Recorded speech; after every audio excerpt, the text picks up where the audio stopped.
At 2:13 a.m., a private jet cleared customs under a name that didn't belong to anyone. Minutes later, a bank in New York approved a 7-figure wire. And somewhere, a real person woke up to find their life had been spent.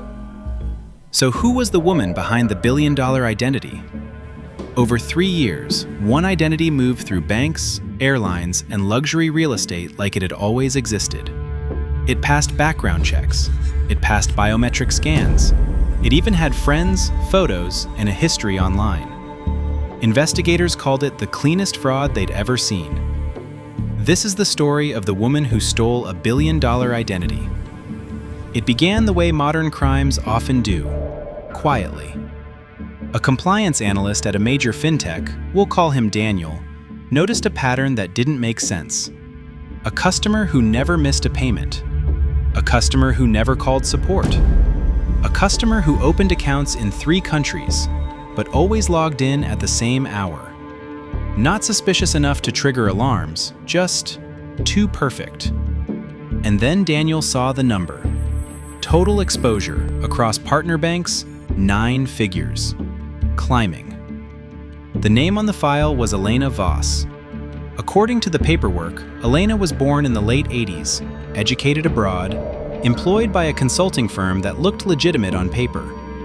Her identity wasn't stolen in the old way. No purse snatch, no hacked email takeover. This was something colder. Elena's profile appeared to be built from fragments. A real address here, a real number there, details that matched, but never fully matched anyone. Investigators have a term for it: a synthetic identity. A person manufactured from real data, but belonging to nobody.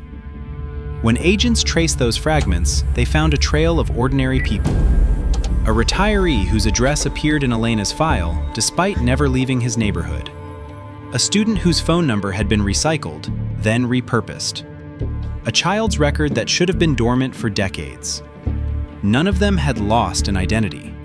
Their information had simply escaped, through leaks, brokers, and paperwork that nobody thought mattered. And Elena was what happened when those loose ends were tied together. The first operational clue came from the mail. Elena's accounts used a mail forwarding service, legal, common, boring. But subpoenas revealed something odd. The forwarding address served dozens of Elena variations. Different middle initials, different phone numbers, same handwriting on the forms, same careful block letters. Someone wasn't just using one identity, they were running a factory. And every customer looked financially healthy, at least on paper, like a crop being grown. Then the spending began.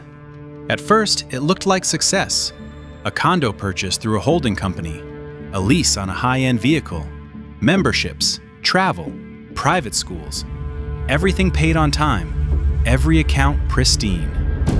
The fraud wasn't loud, it was respectable. Because the goal wasn't to steal a little money and disappear. The goal was to become unquestionable, to build credibility and access. And once the identity had enough weight, the real harvesting started. Elena began taking loans, large ones, not in one place, but in many, using the same clean reputation to unlock bigger and bigger limits. Banks saw a perfect client. Partners saw a low-risk borrower. And every month, the system rewarded her with more. This is the hidden weakness in modern finance. When trust is automated, it can be farmed.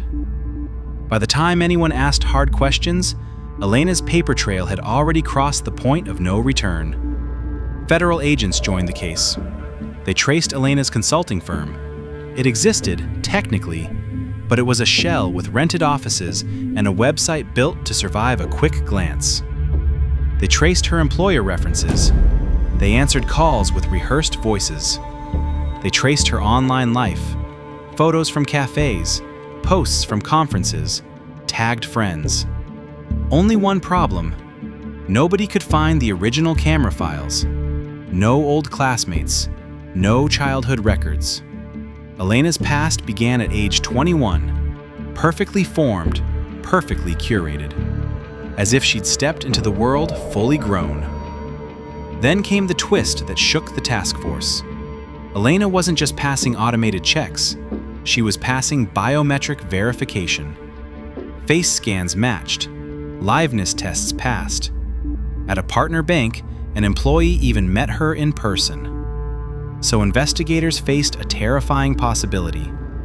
Either a woman named Elena Voss truly existed, or someone had found a way to make the world believe she did, even face to face. And if Elena could defeat the one thing we treat as undeniable, your face, then every other layer of security started to look like theater. The agents pulled every CCTV clip tied to Elena's travel. In most frames, she kept her head down, hat brim low, sunglasses, mask. But one image froze the room. Elena looked straight into the camera, and for half a second, she smiled. The break came from a mistake. A flight booked last minute, a change in routine. Elena was scheduled to land in Amsterdam, then connect onward within the hour. Agents coordinated with airport security, banking partners, and border control. They didn't move in with sirens, they waited. Because if Elena sensed panic, she would vanish into the crowd like she always had.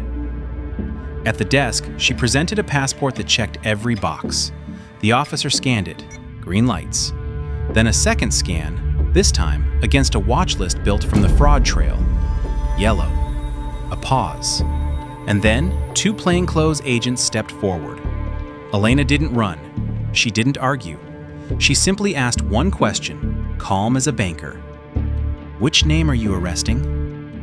In her bag, they found 3 phones, 2 passports, and a key card for a hotel room registered to someone else.